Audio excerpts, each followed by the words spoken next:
Hello, welcome back to another We Are Sunderland video. Phillips and Quinn. We've got a bit of a different background this time. We're sat in my car, so apologies if the acoustics aren't great.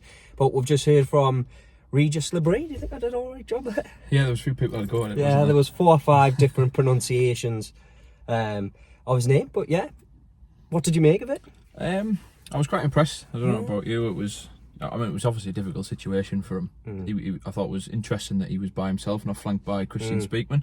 I think there's pros and cons to that, given the sort of nature of questions that would maybe go to Speakman. I'm sure that'll come out in due course. But yeah, I think it actually worked better, him just coming out in front, having that little bit of vulnerability almost to him, answering questions dead on, and he didn't really beat around the bush with anything, did he? He was concise and to the point with things.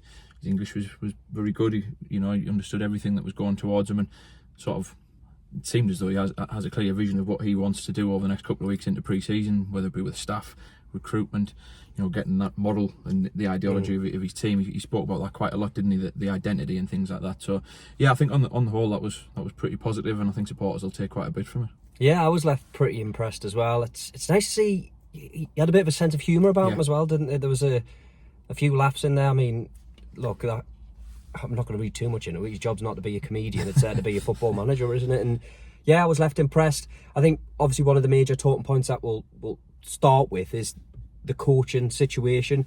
Now, there's nothing, there's been rumours of speculation that he brings staff with him from Lorient. He said that wasn't the case. He said that there's an ongoing sort of interview process to bring in a coach. Pretty interesting. Reiterated that they needed the best staff in there with them. It wasn't necessarily about bringing in people that he knew, just suitable candidates for the role. What did you make of that? Yeah, interesting. There was a bit of noise, wasn't there, that there was potentially people coming over with him, but he reiterated that there's no one coming over from France. I think, sort of to paraphrase, it was a case of we have a process of interviews which is ongoing, and it's a goal to sort of work with the best teammates and the best staff. Yeah, I mentioned the word vulnerability there. There's an element of that to it as well, because there's an argument to say that you'd like to think there would be people coming in with him, but then the way that the club have appointed Regis Le Bris himself would be to go down that process of getting the right people in place. So yeah, didn't really get any clarity on numbers who might come in with him, whether it be one or more than one, but certainly something that he seems keen to get sorted soon, with pre-season properly starting over the next week with the games against Shields and Gateshead next Saturday. It certainly seems there'll be an acceleration with that process over the coming days, you would like to think. It'll be key for him. We saw it with Michael Bale, didn't we? Not having just that support system, that bounce board, can prove difficult, even though you've got people in the building like Mike Dodds. Whatever opinions are with him staying or going or whatever, at least you know someone there who knows the club and's familiar with the club and how it works. So to have somebody come in, whether it be who he knows or who's gone through the same process, then at least starting on sort of the same footing, it will be interesting, and it'll be key to get that one sorted and over the line sooner rather than later. Now that all the formalities of his introduction and his first week of the training and things have gone, to get that one sorted. Yeah, it's not about box ticking, but it certainly felt like that was the last big major thing that he needed to do before he eventually properly knuckles down.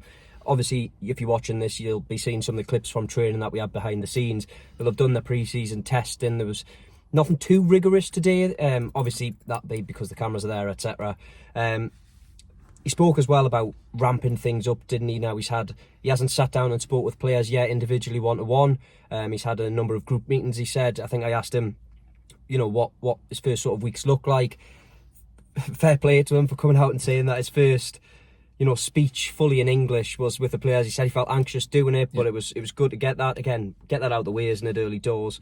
And then this next week, the next few training sessions before Gateshead and South Shields will be about implementing his style of play. He did touch on that briefly about wanting high press, and I think that's something that we specifically spoke about, is the difference or the drop off. Certainly felt like from when Mowbray departed, that was one of Sunderland's strengths, wasn't it? Was high octane front foot football and taking the game to teams. And look, it didn't always work. I think Regis Le Bris again said in there, look, you can't come out and say that you can't predict the future. He doesn't have a crystal ball. But that to me, again, I don't know if I'm being naive, but that was music to my ears hearing that, because I think that squad that they've got at the minute is geared towards playing front foot football. Yeah, absolutely, and that's what attracted and interested so many supporters under Mowbray, wasn't it? Particularly sort of the second half of the season. Some of the team goals you think about that they scored that year. Yeah. Fans got on board with that, and even in defeats, there were some heavy defeats that year where they were a little bit naive. it was exciting, wasn't it? And they strayed away from that so much, particularly in the second half of last season. You know, Michael Beale had his philosophy, and then Mike Dodds, he said it, that he was sort of stuck between a rock and a hard place of how to try and go back to Mowbray or stick with what had been implemented. I think the key there for me was he wanted to try and get that balance between controlling games but then having that high energy. And like you say, that will be sort of music to the ears of Sunderland supporters, because I know that last season was disappointing, but I still firmly believe there's talent in that squad that can play that kind of football. It's not going to happen overnight. It's going to be something that's key over this pre-season process and trying to implement that in. And he seemed quite keen to stress that it is going to be a process. And further down the line, he sort of said that is why you need time in this role. And it's one of those catch-22s, isn't it? You don't necessarily get time in football these days. If you're coming in, I mean, this is a big job for him. Only third season in senior football to move over. He always said it's something that he wanted to do, to transition over into this country as well. But he's got to kind of grasp that, and it has got to be implemented quickly. And you've just got to hope that with them being in for the start of pre-season, I know that the process took so long, but with them being here now for the first week of pre-season and to build up to that start of the season next month, that you can start hitting those limits and hitting those meters. He bigged that up, didn't he? He bigged up the opportunity that he has in front of him, and I think fair play to him. Like, he understands how big of a job. I think you made a good point there in terms of him needing time, or at least him speaking about needing time.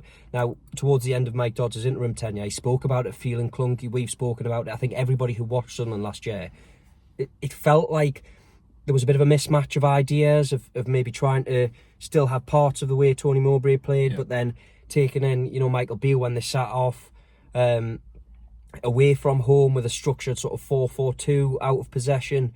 Something, he spoke about his formations, etc. And, we'll have bits and pieces on that over on We Are Sunderland later on during the week. But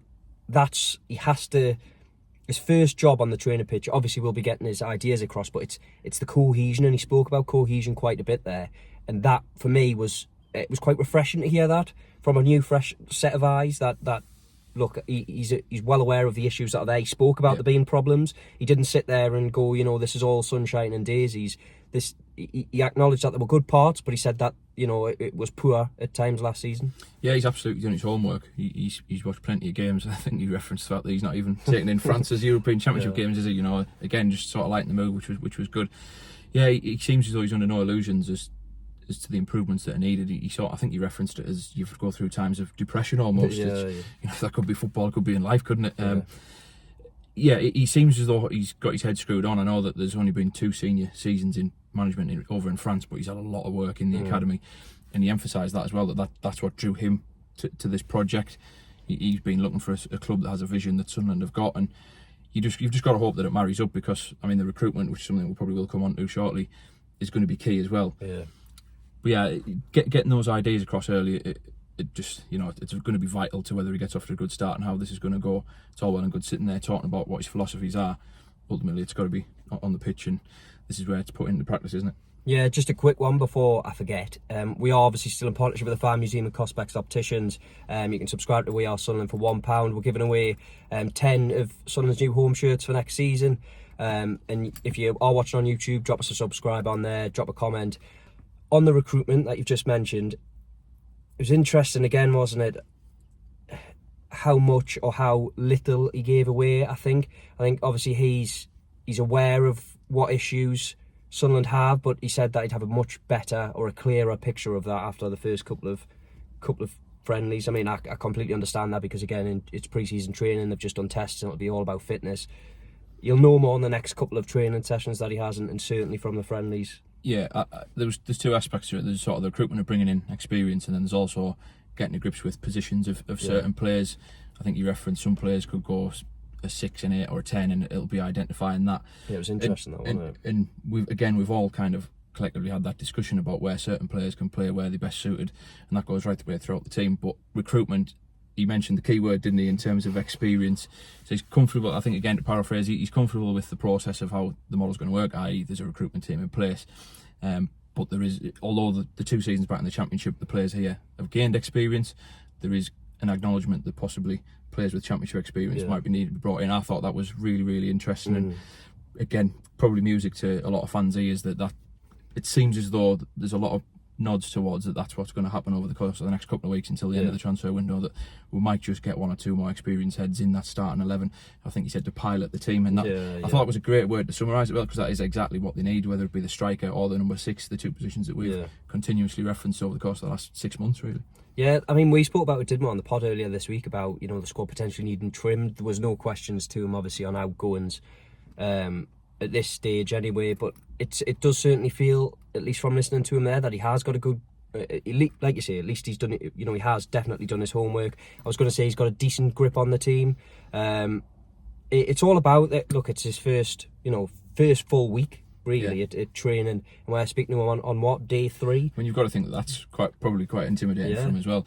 Just on the training, just like you were there doing a bit of the footage. I know you said it's very sort of, you can't take too much in it, but in terms of communication and things like an instruction, how did you see that? It was interesting because he took a bit of a back step role, but I don't know, because again in his press comments he sat there and spoke about actually getting to grips with the coaching team that he has at his disposal now. He spoke about, interestingly, he spoke about set pieces playing quite a big role, about a sort of specialist set piece coach potentially. Spoke about that, spoken about, you know, the different attributes, you know, the coaches that he has in the building, and then a couple of weeks down the line or days after training session, etc. He didn't really give a time frame, but you know, with each passing week he'd know more. I thought that was interesting. Again, he took a bit of a backseat role from what I saw.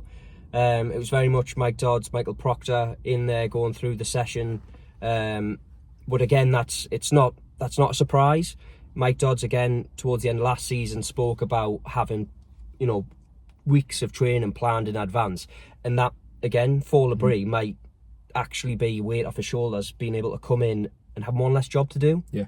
I mean, obviously that will ramp up. You know, he'll probably get a much better close grips. You know, he's set to sit down with players individually, that he told us just in there. So it was an interesting coaching session to watch. He didn't necessarily have a big part to play in that, but I think it's just maybe where we are in the season. He's just getting to grips with his new environment, new surroundings, and see where we go from there. Yeah, just to sort of close out, final thoughts on it. It's nice to, for me, it feels nice that we can finally draw a line under everything, and it really feels as though everything can get kick-started now. He's met the press, the supporters will get a glimpse of him, and they'll be able to make early assumptions. Bit of training session on there, starts ramping up now, and then the game's next week. Yeah, echo that. I mean, it's nice to have a bit of positivity. I mean, look, you don't want to sit there and be writing negativity every week, but it was tough last season. Again, he spoke about it starting well, being poor. Yeah, it was a breath of fresh air, that, if I'm being honest, just in terms of, it feels like now we can move forward. I'm not saying that, you know, it's all sunshine and daisies, because it's not, but it certainly feels like we can move forward. We're about to move forward because it's baking hot in my car. So thanks for joining us, and we'll catch you later on during the week.